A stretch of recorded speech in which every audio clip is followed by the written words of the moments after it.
Now, the federal government has approved the reopening of all schools across Nigeria.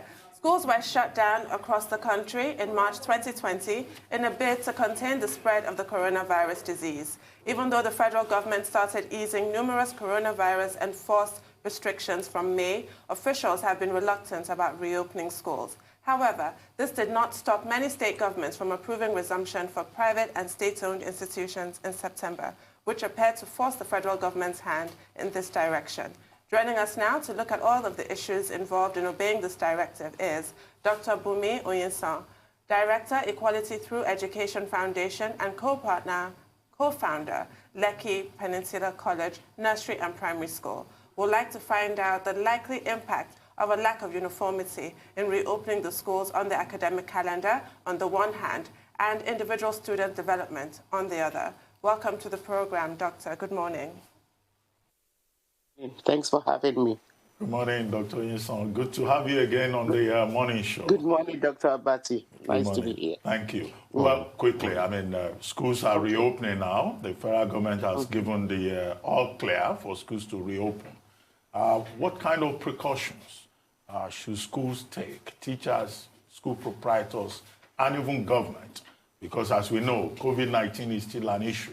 In Ireland, they're still trying to shut down. In the UK, there is a plan to adopt a three-tier strategy to impose more restrictions.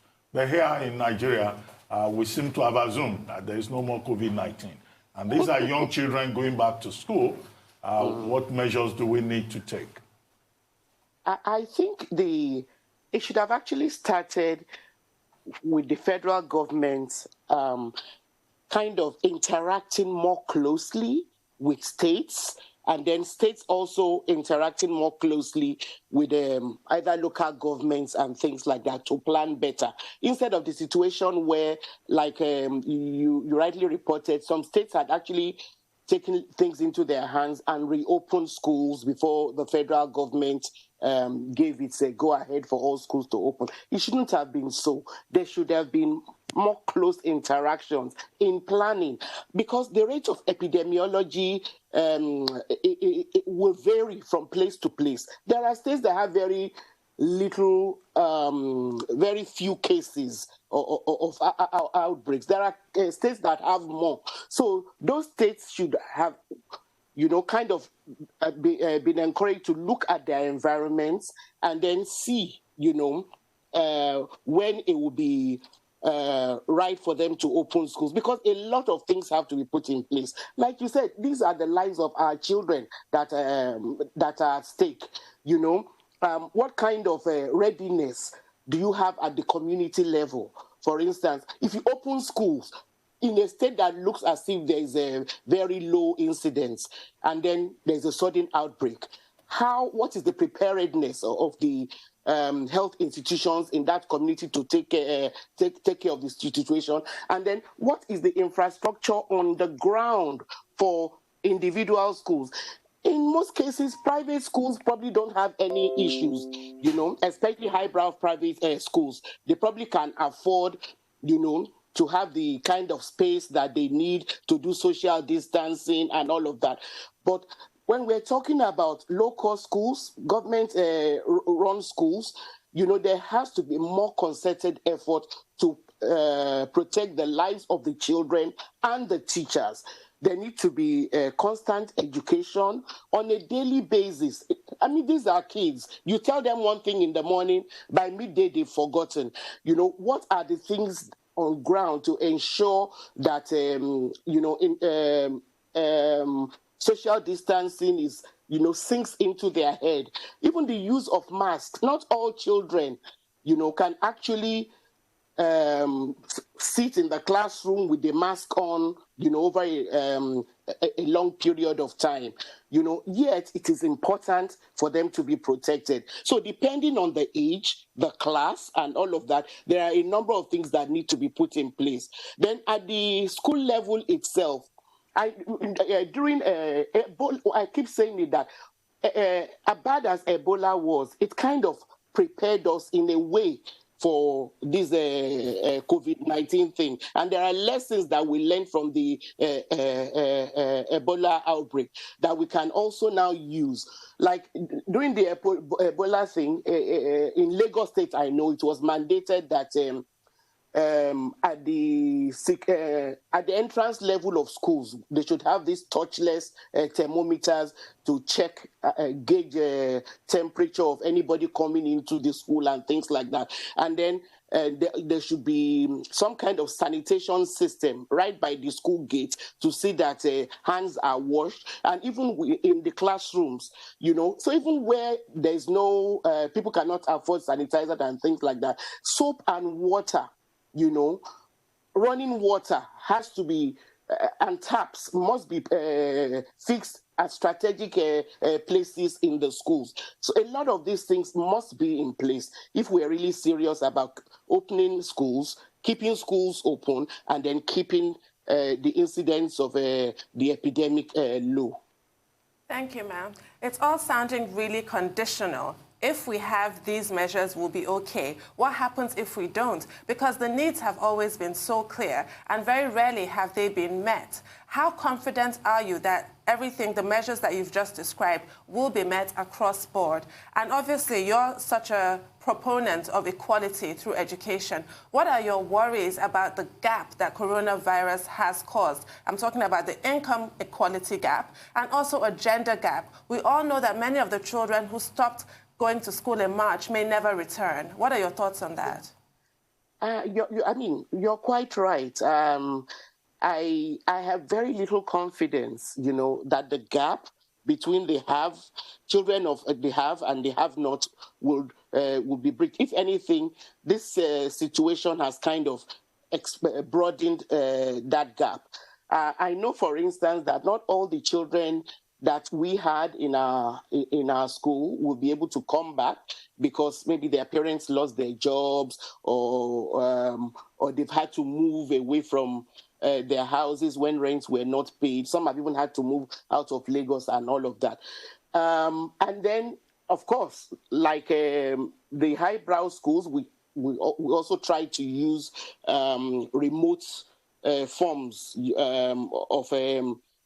of relaying lessons, but very few of our children even have electricity, not to talk of internet access and all of that.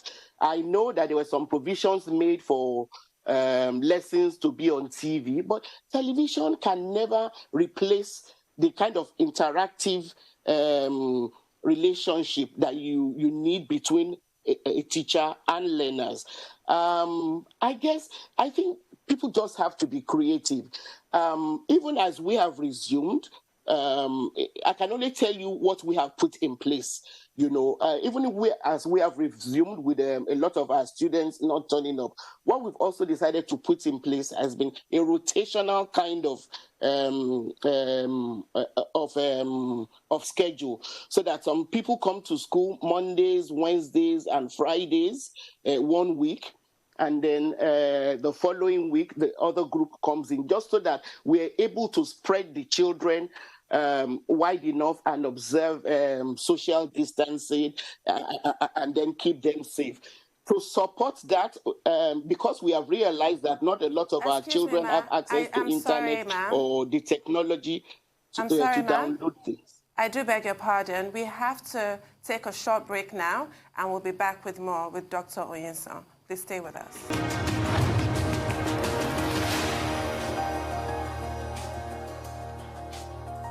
Welcome back to the Morning Show here on Arise News. We're still with Dr. Bunmi Oyinsan, Director, Equality Through Education Foundation and co-founder, Lekki Peninsula School.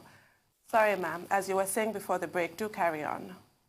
Yeah, so I was saying that people just have to be creative with the kind of resources that are available to them. And of course, we must continue to hold the government responsible for things they must provide. So the question of providing the right kind of sanitary wares, sanitary infrastructure to ensure, that children in public schools, when they do go into schools, have water and soap, It's the least they can do to wash their hands, at regular intervals must be put in place. The use of face masks, must also be put in place.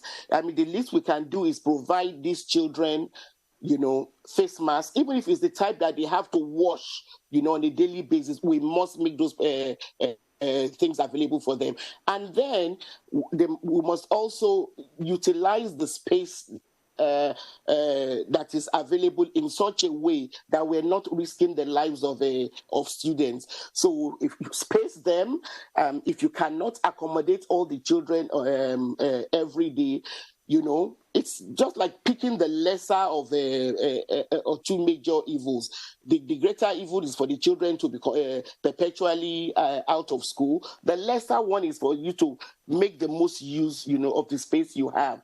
And so things like rotational scheduling, so that some kids are in school on a certain day, and then the day when they are not in school, you make sure they take home enough homework where they do not have the luxury of having internet, electricity, and even a laptop to work with and things like that. So I think it's on a case-by-case basis, but there are certain things that the government must put in place, to protect the lives of teachers and learners.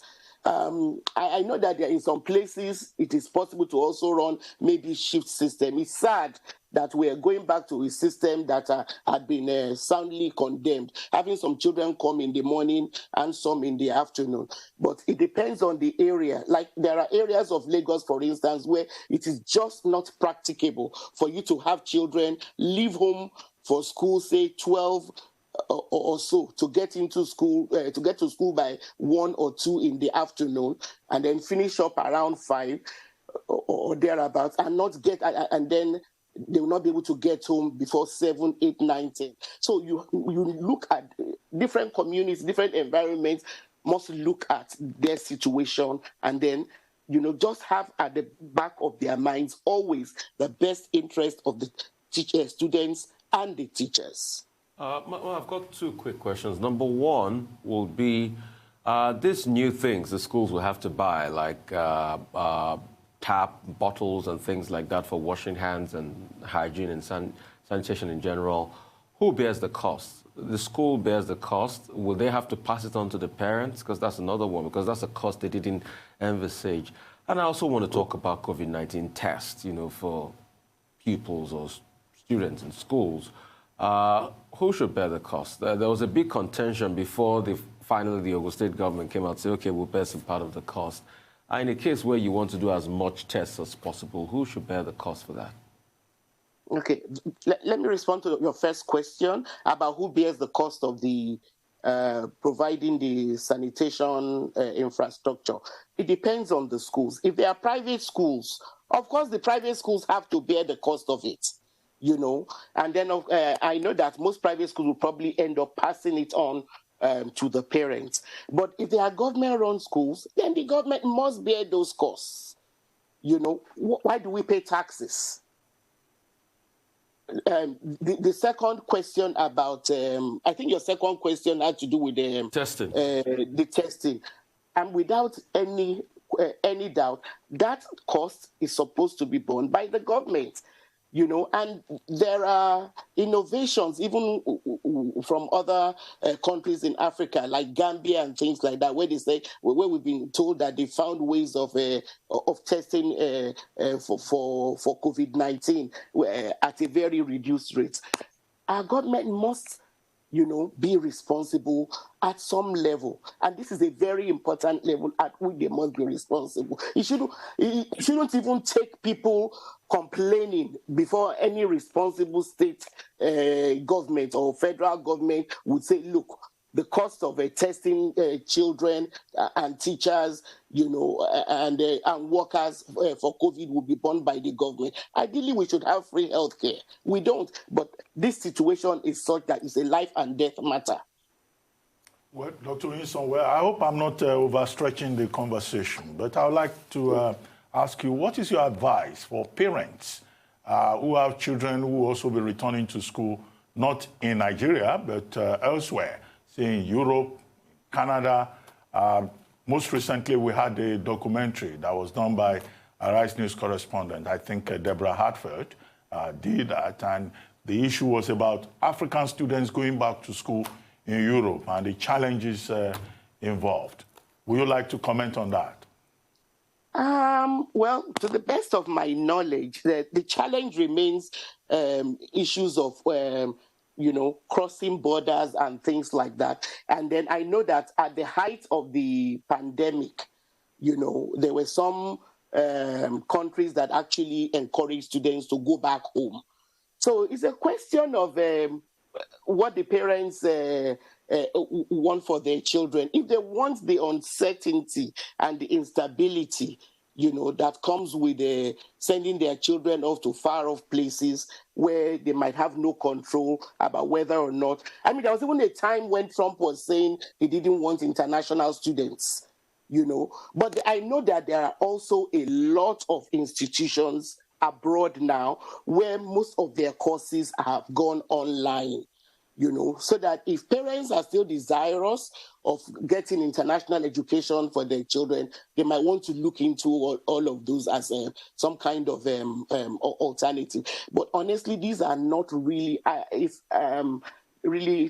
periods where parents can with any confidence say they want to bundle their children onto a plane to go for a 6, 7, 8, 9 hour journey in an aeroplane and things like that.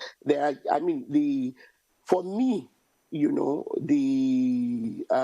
dangers are just too high for one to want to risk at this time. And this is another call for us to, put more effort into improving our tertiary education in Nigeria. You go to a lot of the higher institutions here, you find there are Nigerians heading departments and earning money for these foreign countries. If we had the right environment in place, a lot of people would rather come back home and put in their best. So it's a lot of food for thought on all levels.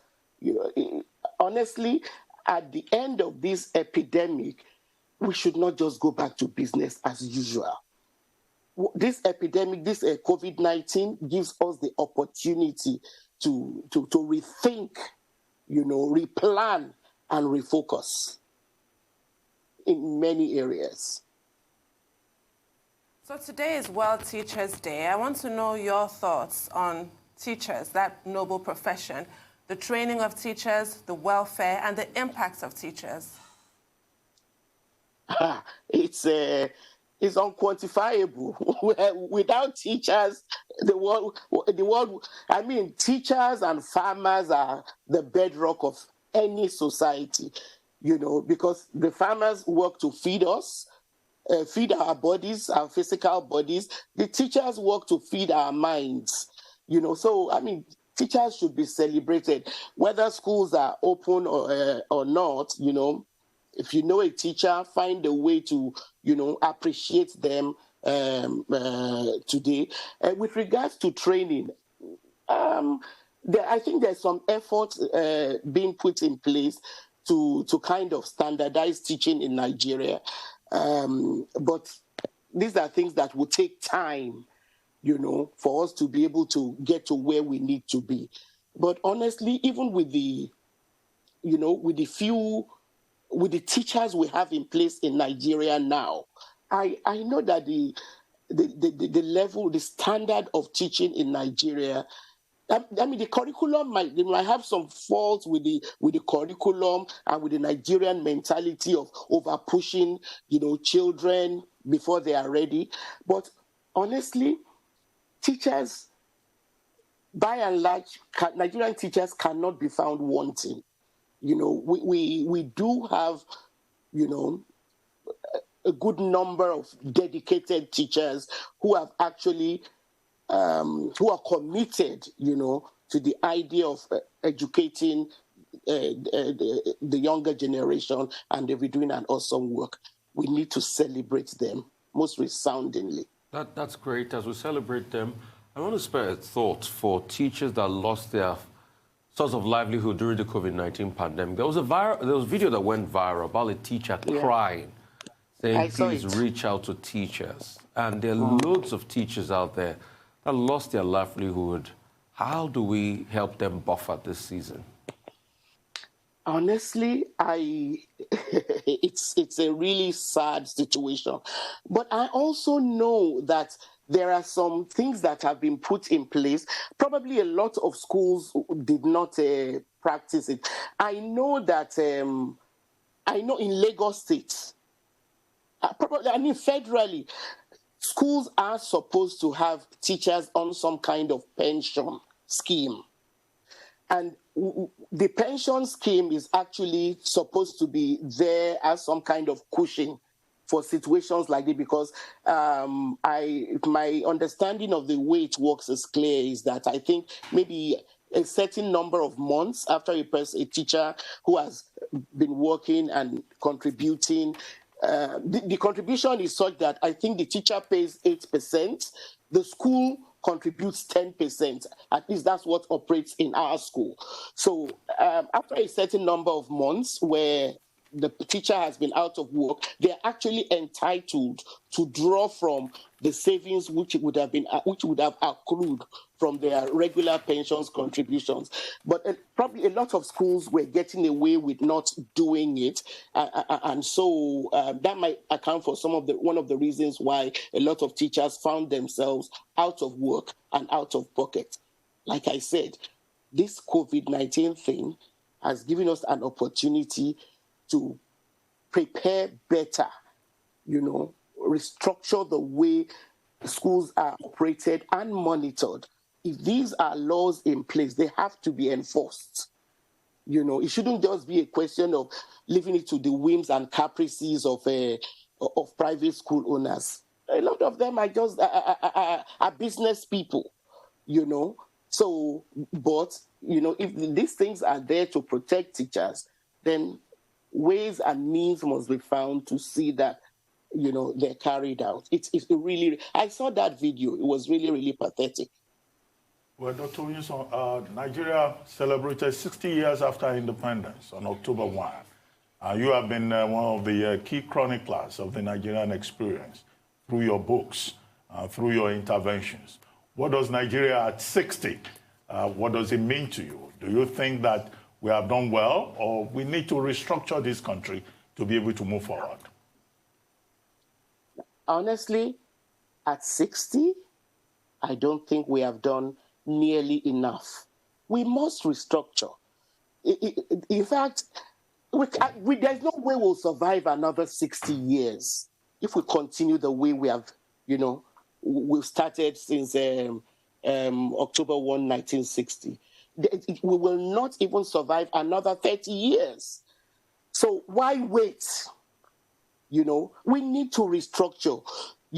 Things we need to have, if we want to continue with this federal form of government, we need to be sincere and do it properly. This idea of, top-down governance, it has not served us. And honestly, it's not rocket science. Even things like, we're talking education now. If primary schools were properly left and funded to the local governments, some of the problems we're having, we wouldn't be having them. If you recall, I know when I was younger, there was a tradition. I grew up in the East. I grew up in Port Harcourt, and I had cousins who actually went to school who were Igbo, and so they went to school in Imo State and all of that. They had a vibrant tradition of community schools. Those schools were set up by the communities, and they gave quality education because everybody in the community was concerned. They had a stake in it. So if we bring education, even if it's at the primary and even secondary level, down to the community level, get the community more involved, you know, a lot of things will change. It's the same thing with our health system.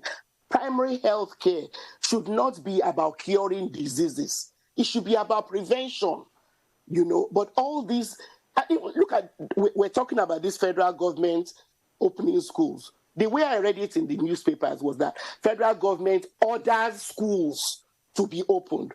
What business does the federal government have ordering anybody to do anything, you know, to do things like determine when their schools open, you know, given the kind of issue we're dealing with? Remember, like I said, this COVID thing is not as if there's a uniform epidemic across all states, all communities, all cities, or even towns. So there must be at the local levels, there must be more involvement. There must be more empowerment. I'm happy that we're 60, but I'm not rejoicing because it's a really sad celebration. Well, thank you very much, Dr. Bunmi Oyinsan, for joining us again on the Morning Show. Thank you very much indeed.